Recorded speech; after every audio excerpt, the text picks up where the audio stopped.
Bienvenue sur Diagonale TV, spéciale leçon pour débutants avec Nino Maïzouradze. Bonjour Nino. Bonjour, bonjour à tous. Alors on va voir aujourd'hui un thème fondamental aux échecs pour apprendre bien les règles du jeu d'échecs et bien les comprendre. C'est le concept de partie nulle, hein, évidemment. Oui.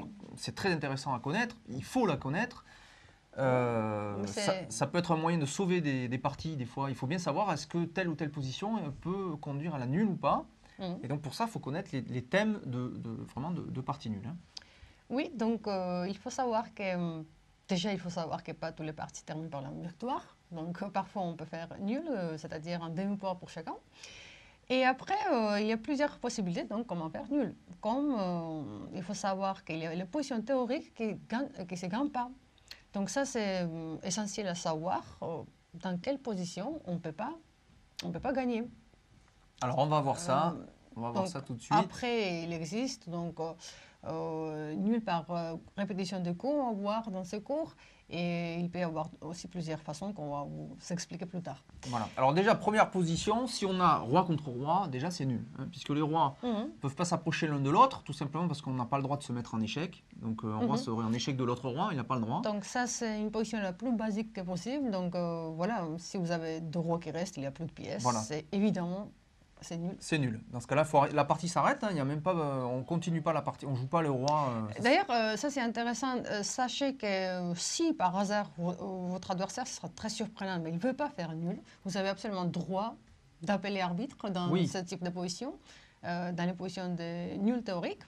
Et il va fixer, il va dire que c'est une partie nulle. Exactement. Voilà. Il n'y aura pas de drôle choix à l'arbitre. Et votre adversaire ne peut pas forcer le gain.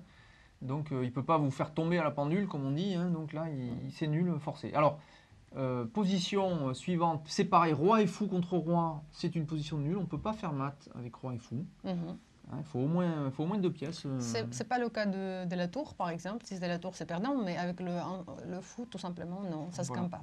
Avec le fou, on ne peut pas gagner. Donc là, c'est pareil. Vous pouvez réclamer le nul auprès d'arbitre. Voilà, parce que c'est impossible de mater, tout simplement. Même si vous faites exprès, vous ne pouvez pas vous faire mater. Vous pouvez vérifier. Hein, il y aura toujours une case qui manque. Pourquoi c'est important, comme on dit, pourquoi faire intervenir l'arbitre? Parce que quand on a du temps aux échecs, c'est réglementé finalement. Il y a certaines cadences. Parfois... quelqu'un peut essayer d'épuiser votre temps et donc jouer sur le temps.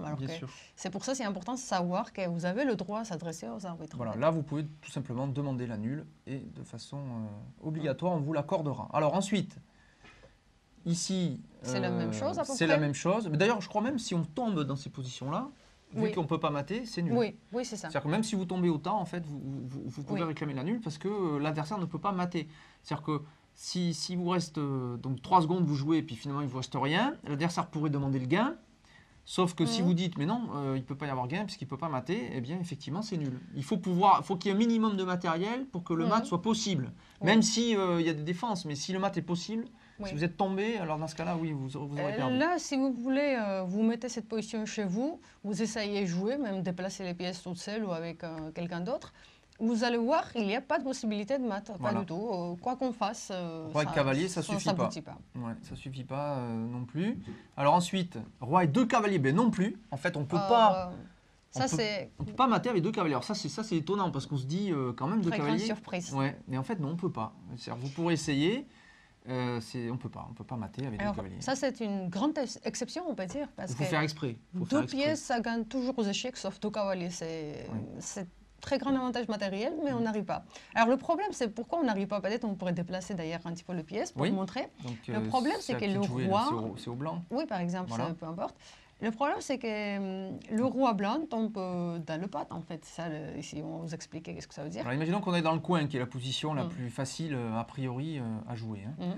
On joue cavalier là, comme ça, le roi ne peut pas sortir. Imaginons. Et regardons. On rapproche les pièces, par exemple.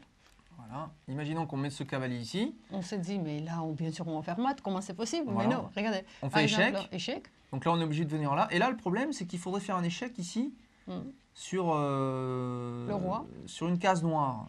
Or, on voit bien que ce cavalier, il contrôle déjà la case noire ici.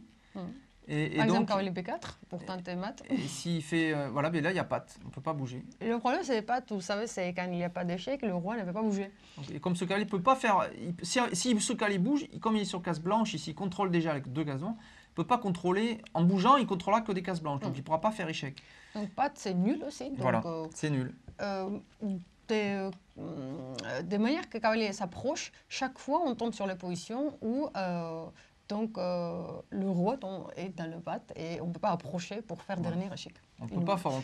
Et c'est différent s'il y avait un pion. Attention, alors s'il y a un pion, ça c'est très complexe, on ne va pas vous expliquer maintenant parce que vous débutez, mais il suffit qu'il y ait un pion de n'importe quelle couleur, ça change tout. Ce n'est pas forcément gagnant, mais ça dépend où est le pion, il y a plein de positions théoriques, si c'est sur B4, B5, etc. Mais ça peut changer tout parce que ça peut, imaginez s'il y avait un pion, les blancs jouent encore un coup, ils sont forcés à jouer avec le pion et après les noirs profitent pour interposer le coup. Donc on va passer sur la position suivante, peut-être pour vous... Alors ici, voilà, fou contre fou, de même couleur, c'est nul. Oui, alors avec 2 couleurs différentes, on peut encore faire mat, mais il faut forcer, il faut faire exprès en fait. Donc avant, on avait certaines positions où c'est vraiment impossible de faire mat, avec comme un seul fou, etc. Mais il faut savoir aussi, il existe les positions, oui, théoriquement, vous pouvez perdre parfois, mais comme tour contre tour par exemple. Mais c'est quand même, c'est considéré comme le nul théorique et vous avez le droit de réclamer le nul. Voilà. Là, dans cette position, même si c'était le fou de couleur opposée, vous avez le droit de réclamer le nul. Bien sûr. Mais théoriquement, vous pouvez encore, enfin, dans des positions particulières, vous pouvez être mat. Mais il faut vraiment faire exprès. Il faut faire exprès. Alors, donc là, c'est aussi des positions de nul, ça. Là, ici, alors ça, c'est le fameux truc. Alors ça, il faut le connaître. Quand il y a un pion A ou H, comme ça, si le roi adverse arrive à se mettre sur la case ultime de promotion ici, s'il arrive à y aller, ben, on ne peut pas gagner. On peut pas déloger ce roi, en fait. La seule chose à connaître ici, il faut juste rester donc devant le pion et faire les coups. Regardez comment, par exemple, c'est le blanc qui joue d'abord, mais n'importe quoi. Oui. Voilà, par exemple. Et vous jouez, vous ne partez pas de l'autre côté, bien sûr. Vous restez juste sur 2 cases, en fait. Vous faites roi G8, roi H8. Et c'est impossible à gagner. Et là, c'est patte. Voilà, on peut pas forcer le... On peut pas forcer, on peut pas enlever le roi noir de cette case noire. Alors, une autre grande surprise, quelque chose de très étonnant, dans la position suivante. Alors là, ça c'est un peu plus subtil, mais là aussi c'est nul. Alors pourquoi c'est... Alors en fait c'est nul parce que regardez, on a toujours un pion A, donc on se dit effectivement c'est pareil que tout à l'heure, mais il y a quand même un fou de plus. On se dit ça devrait suffire. Mais en fait non, c'est pas le bon fou, parce qu'en fait il faudrait le fou de case blanche. Parce qu'il faudrait, le fou de case blanche, vous empêcheriez le roi noir de contrôler cette fameuse case de promotion dont on vient de parler. Oui, donc ça c'est très important à connaître parce que sinon vous pouvez tomber dans une piège en croyant que c'est gagnante. Voilà, le roi noir ici s'approche et regardez le fou ne pourra pas empêcher le roi noir de quitter cette case A8. Donc il va simplement, le roi noir, jouer sur... Il va rester au contact. B8 à 8 et, voilà, il va empêcher...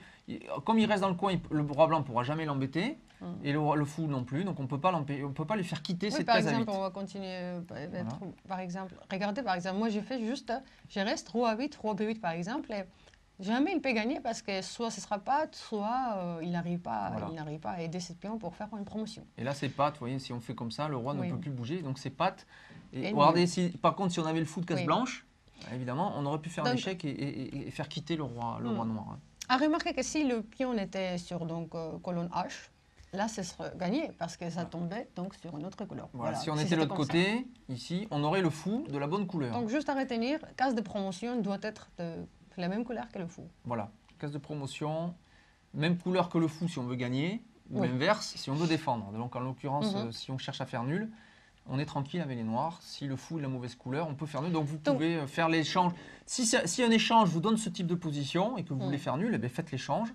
Par exemple, dame contre dame, vous échangez les dames, sachant que la nulle est là. J'ai déjà sauvé les parties comme ça. Bien sûr, je crois que tout le monde... Parce que oui, quand j'étais moins forte, disons, oui, il y a beaucoup de gens qui ne connaissent pas finalement au début que ça se fait nul. Et certains ne savent pas, même sans pièces, vous pouvez faire nul. C'est un truc à connaître. Voilà. Si le fou n'est pas de la couleur de la promotion, on ne peut pas gagner. Juste, je voulais ajouter un mot. Remarquez que là, il faut jouer quand même juste...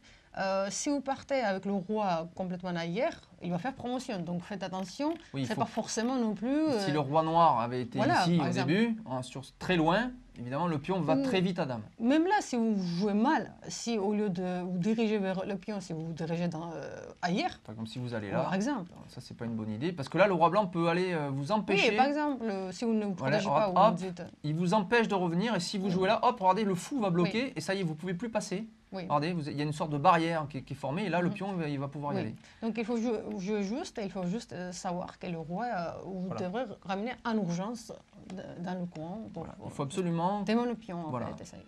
Absolument que le roi aille contrôler cette case de promotion. Bon. Un autre exemple.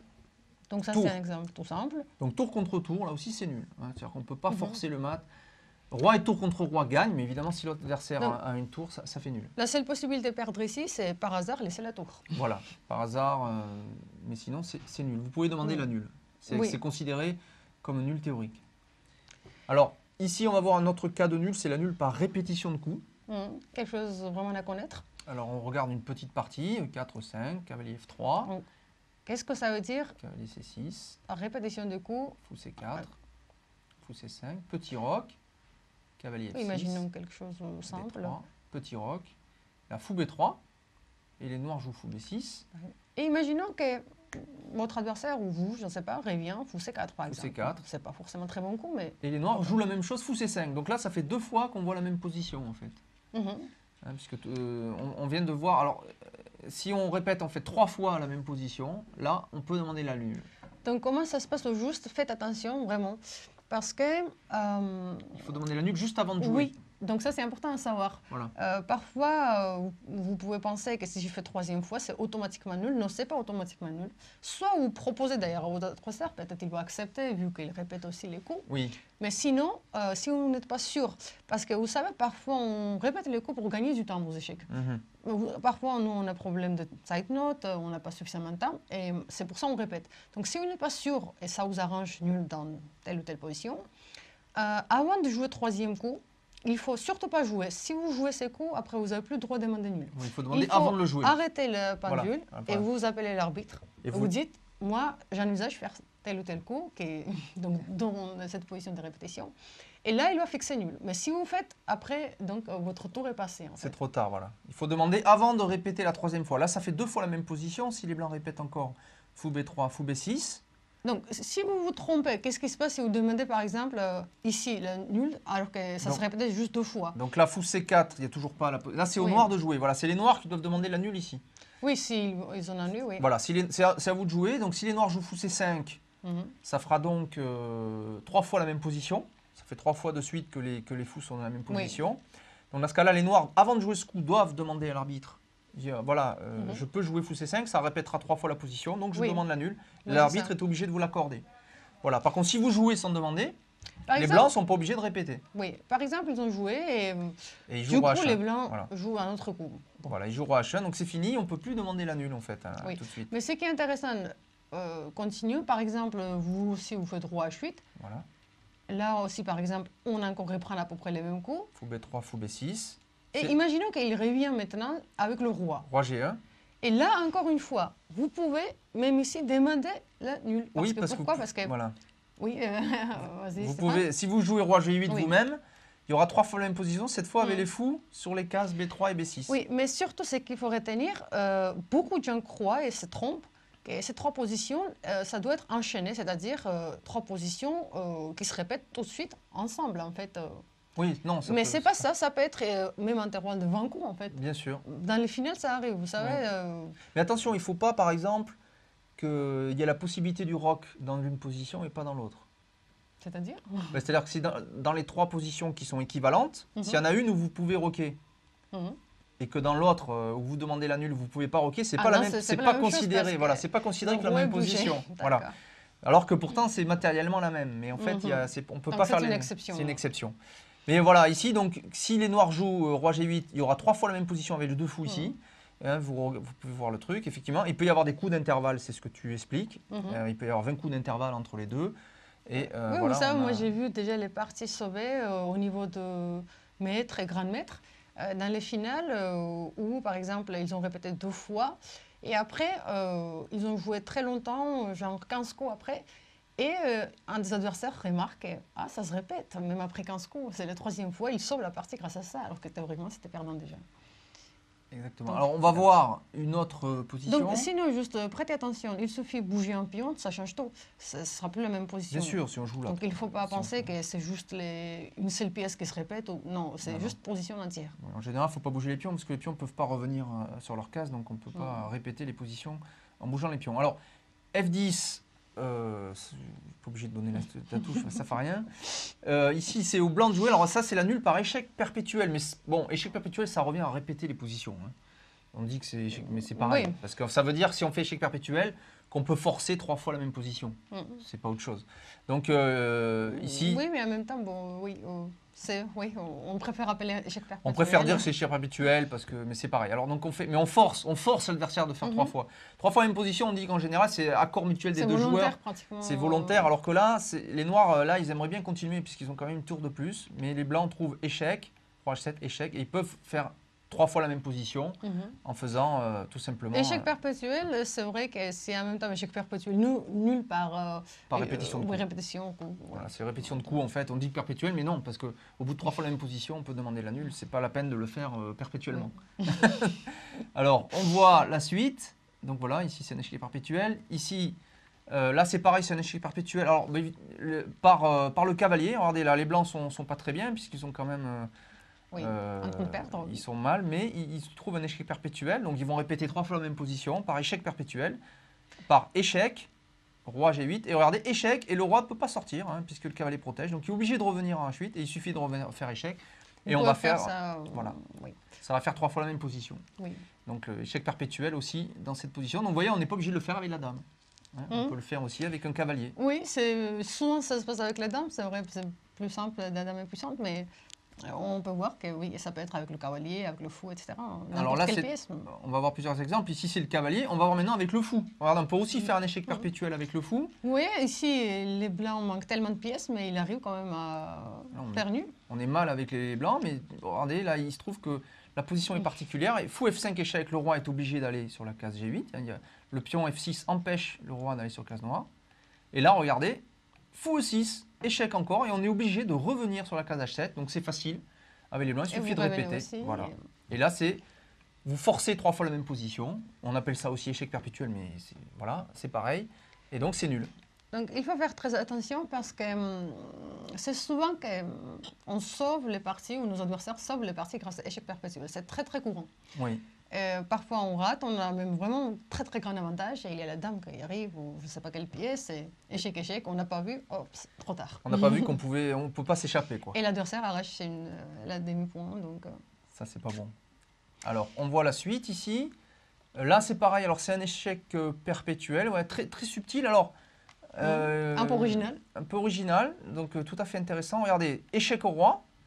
Et si le roi revient sur la case H4, on se dit, ben, il n'y aura pas échec perpétuel, puisque s'il refait échec, je vais prendre la tour. Mais non, parce que cavalier F3, regardez, c'est superbe, puisque le cavalier attaque le roi et en même temps protège la tour. Donc on ne peut pas. Donc on est obligé de revenir. Et si on fait échec, si on essaie de s'échapper de l'autre côté, roi H2, on revient échec et je dis, bon, ok, si je reviens là, ça fait perpétuel. Mais on se dit, donc dans ce cas-là, on se dit, je vais venir en H1. Mais là, ça serait une mauvaise nouvelle pour les blancs. Parce qu'on a le fameux mat, je ne sais pas comment on l'appelle celui-là, mais enfin c'est un mat. Il n'y a pas de nom, je crois. Si, je crois qu'il y a un nom. Je ne sais pas si c'est pas le mat des Arabes ou je ne sais pas. Bon, oui, bref. En tout cas, ici, regardez, c'est mat. Regardez, le roi ne peut pas sortir. Voilà. Donc en fait, la bonne solution pour les blancs, c'est de revenir effectivement sur H3 et d'accepter la nulle par échec perpétuel. Pour obtenir un demi-point. Voilà. Sinon, on perd carrément la partie. Voilà. Donc, vous voyez quelques exemples. On va voir. Voilà, ça on revient. Oui. Donc, je crois qu'on a vu tous les exemples ici de nuls classiques, les positions standards. Donc, l'échec perpétuel, effectivement, c'est le plus courant. Et après, évidemment, c'est l'absence de matériel. En fait, tous les autres cas, on a vu roi contre roi fou contre roi cavalier contre roi tour contre roi tour, tout ça est nul. Même roi tour contre roi fou aussi est nul, hein, d'ailleurs. Roi tour contre roi fou ou roi tour contre roi cavalier sont nuls aussi. Donc, retenez qu'aujourd'hui, nous, on a vu l'échec, donc les positions théoriques des nuls. On a vu également donc perpétuel, par répétition le nul, et sachez qu'il existe donc par patte, on en reparler d'ailleurs, et par consentement aussi, il faut dire tout simplement, vous proposez nul à votre adversaire. On serre la main. Donc là, il y a les petites règles à respecter, tout simplement de politesse pratiquement, de ne pas perturber votre adversaire par harceler, par proposer les nuls, parfois ça arrive aussi. Je crois qu'il faut éviter de proposer plus de 3 fois la nulle. Hein. Déjà c'est ça. C'est déjà beaucoup. Et après, vous n'avez pas droit normalement de proposer nul pendant qu'il réfléchit. C'est pas sur son temps que ça se passe. Vous faites un coup et en même temps vous proposez nul sur Voilà. donc voilà, sachez. Vous jouez votre coup et avant d'appuyer sur la pendule, vous jouez Donc votre coup. vous dites tout simplement. Je propose nul et vous appuyez sur la pendule. Donc vous dites tout simplement, je vous propose nul et il va vous dire oui, je suis d'accord ou je suis pas d'accord, je préfère continuer, voilà. Voilà, donc il faut éviter, il ne faut pas harceler l'adversaire. Donc 3 fois nul, c'est déjà beaucoup. Hein. Donc ne dépassez pas 3 propositions de nul. Surtout si votre adversaire est censé être plus fort. Ça peut être d'abord, c'est mal vu si vous proposez nul alors que la position n'est pas forcément claire. Si vous êtes très perdant, c'est pas non plus très poli de harceler l'adversaire. C'est typique d'ailleurs, je ne sais pas pourquoi, mais ça, c'est souvent, ça se passe. Oui. Donc il faut éviter, il faut accepter de perdre hein, aux échecs. Voilà, c'est aussi la règle. Hein. Donc voilà cette leçon très importante hein, pour le jeu d'échecs, évidemment, toutes ces notions de partie nulle, qui est le résultat le plus courant, hein, la nulle, hein, finalement. C'est celui qui arrive le plus souvent. Un grand nombre de parties qui se terminent par nul. Presque la moitié des parties, au moins, qui se terminent par nul, et le reste qui se termine en gain ou défaite.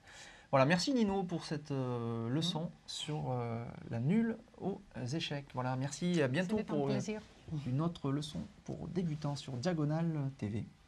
Au revoir.